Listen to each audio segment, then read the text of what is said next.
上次我们谈到苹果折叠手机的未来，那现在有更多的消息显示，苹果未来要进军折叠设备的野心。谈到苹果在科技上面的野心还有创新那就不能不想到当年苹果首次推出个人电脑 Macintosh， 再来改变整个音乐市场的 iPod， 还有2007年改变整个世界至今的 iPhone。那现在呢，苹果又把他们的野心放在混合现实、空间运算还有可折叠的设备上面，那是不是代表苹果可以再次掌控市场的未来？那首先呢，讲到空间运算，我们就要先提到 Apple Vision Pro， 称它为一个混合虚拟还有现实的一个未来装置。那2024年苹果正式推出 Apple Vision Pro， 并不只是一个 demo 型的产品，是大家都真真切切可以买得到。那这款产品的定位呢，他们也非常的清楚。苹果相信未来的运算方式呢是整合虚拟还有现实，那他们称它为 MR， 整合虚拟还有扩增实境的世界。那 Vision Pro 的优势，它可以提供一个没有限制的虚拟世界空间，里面有可以无限大的萤幕，不管对比你现在手上的 iPhone、Mac 电脑或者萤幕，你不再受限于你这个装置的萤幕尺寸，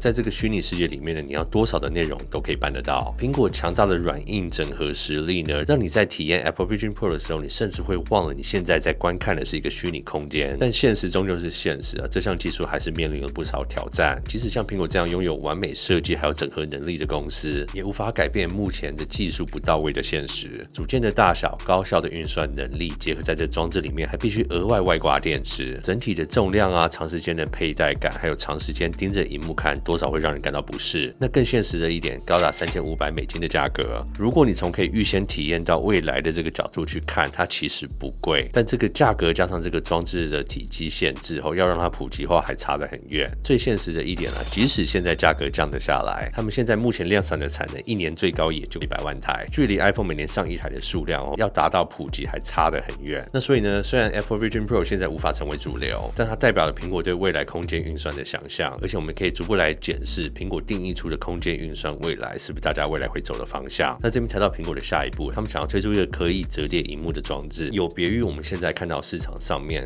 大部分都在提到的折叠手机，还有华为新推出的3折手机加平板的装置。那据说他们现在正在研发的可折叠装置是一款类似巨型 iPad 的折叠机，展开后它萤幕大小大约与现在2台 iPad Pro 并排。那目前的消息指出呢，计划在2028年的时候推出上市。讲到折叠装置，很多人诟病的这个折叠凹痕的这部分，他们说苹果在这个方面的技术已经有突破。目前上面任何的折叠机都有一个共通的问题在他们折起来的萤幕的部分打开之后呢，都会有一个蛮明显的凹痕在那里。那这个多少会影响到不管是视觉上还有操作上面的体验。那尤其你今天要使用触控笔的时候，那据报道指出呢，苹果在原型机上面呢几乎已经达到这个效果。那其实三星大约在5年多前就已经推出他们第一台折叠手机，那经过5年的更新到了现在，折痕还没有完全消除。同时呢，因为折叠机构的问题中间有铰链耐用度耐摔度的这些问题这些都是苹果未来希望解决的地方。那我们就不得不问，为什么有需要这样折叠的萤幕装置？那其实我近年来一直在评测折叠机的时候，看法从一开始觉得这个折叠装置只是一个噱头，到真正使用它，发现它有它的必要性在。那以苹果来说，他们目前最大萤幕的携带式平板就是 iPad 13寸。不管今天从哪个角度去看，可能有人希望随身携带最大的萤幕可以再更大，或者说他们希望携带13寸的萤幕，但他们希望在整体携带的体积可以更加再缩小。那刚好折叠的装置就可以一次解决这2个问题。你希望在大于13寸的萤幕又方便携带，办得到。你觉得13寸够大了，但你希望携带可以更方便的塞进你的包包里，这也办得到。那其实报道里面也有提到近年来很多厂商都一直在试着推出这样的装置。那像是微软以前也推出这种双萤幕概念机那他们在手机上面也推出这种2个萤幕折叠在一起的使用方式。不论是微软或者其他他们的周边厂商都尝试推出这种折叠性的装置，但最后都因为市场的需求不足而停止开发。那其实就可以让我们看回来，这样的装置并不是没有它的需求在，而是当你变成这样折叠性的装置之后，它的界面要怎么样让用户觉得它是非常方便的使用。这个我们在上支影片提到折叠 iPhone 的时候就有讲到，其实最大的重点还是在软体上面的整合。硬体上面的技术到位，但是在软体，你今天不管一只手机要把它打开变成平板的时候，我们举例在 iOS 和 iPadOS 之间2个作业系统同一款 App， 在2个不同的情境下，它应该要怎么无缝整合？会问到这一点，也是因为近年在使用折叠机的时候，发现他们每一年致力在进步的软体整合都是在这个方面。那当然，因为资源上面的比重，我们比较多看到是在生产力相关的软体上面，他们放更多的资源。比如说，你今天在一个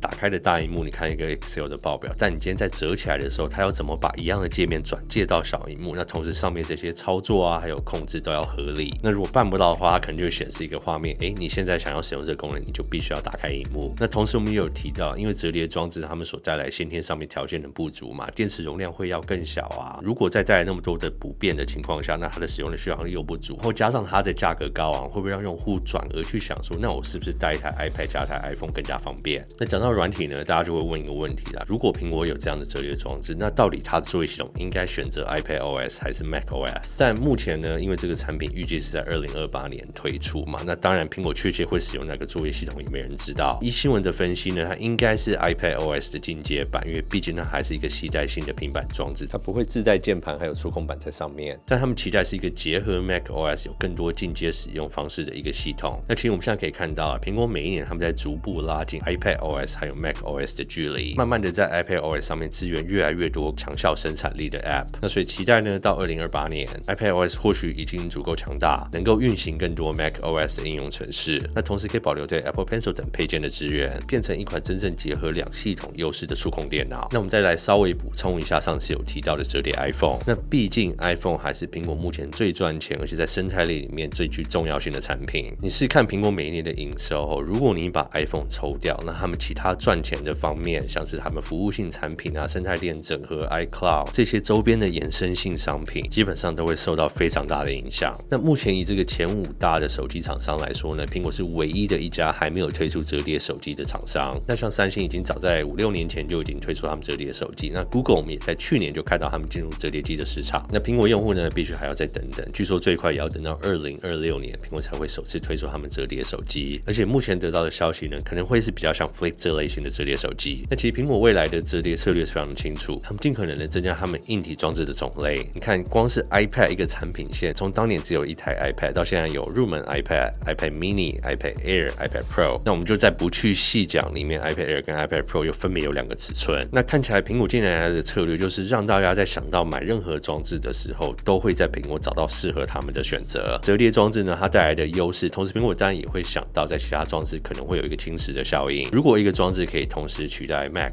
跟 iPad， 那大家是不是就只会买一台？那同理看到 iPad 跟 iPhone 的情形也是一样。所以我觉得苹果在产品线上面的划分呢，可能还是会抓住折叠式的 iPad， 它主打的还是目前 iPad 平板的用户。那你需要更高效能啊、更高生产力，你可能还是要回到 Mac 的市场。那最后我的看法呢，即使折叠机现在在这个市场上面已经发展了5年、6年甚至更久的时间，那苹果选在这么晚的时间再进入市场，我觉得还是有它的道理在。因为大家看到这个逐年的进步，但是在很多基本性的问题上面都还没有得到一个真正的解决。那很现实的一点，苹果如果今天在推出一台折叠 iPhone 的时候，那我们刚刚有提到 iPhone 每一年的产量跟销量是1台起跳，那这个跟一般其他的厂商可能卖100万到1000万台来说，它所需要的成本啊，还有组件的稳定性差距是非常的大。那很多厂商因为他们的量小嘛，所以以试验性质的方式来投入这个市场。如果今天良率偏低，这个品项完全不赚钱，似乎也没有关系。但是苹果如果真的要把其中一个 iPhone 型号改成一个折叠的装置，我觉得市场上面的反应会非常的踊跃，想要尝试这样的新的苹果装置。那同时带来的这个量，苹果第一有没有办法满足市场的需求？那第二，在满足市场需求之后呢，它的良率啊，它这中间损耗率、耐用度的问题绝对会被放大检视。那不管怎么样，像我上次说的啦，其他折叠机的厂商目前看到苹果愿意进入这个市场，应该都是持非常正面的态度。因为当苹果的量一进来后，整个开发的成本还有组件的成本一定可以大幅降低。那同时苹果又会在市场上面试出到底他们怎么去解决这些铰链啊，还有平整性的问题。那另外呢，又让消费者对这个折叠机的市场再度提起兴趣。因为大家知道嘛，今年其实对比去年折叠机的市场是稍微下降，所以苹果进入这个市场可以提供不少刺激我觉得大家应该是非常乐见。那我觉得它跟 Vision Pro 这个空间运算这两者基本上是可以随时并行的。因为折叠就是把你一个更大的可视范围、可视空间折叠在一个更小的装置里面，方便携带。那空间运算呢，某些方面也是一样。如果你今天戴上一个眼镜，你里面所看到的荧幕、看到的内容不再受你小小一个荧幕来限制的时候，它的目的性也会让你在随身携带的装置里面可以同时看到更多的内容。那以苹果的角度来讲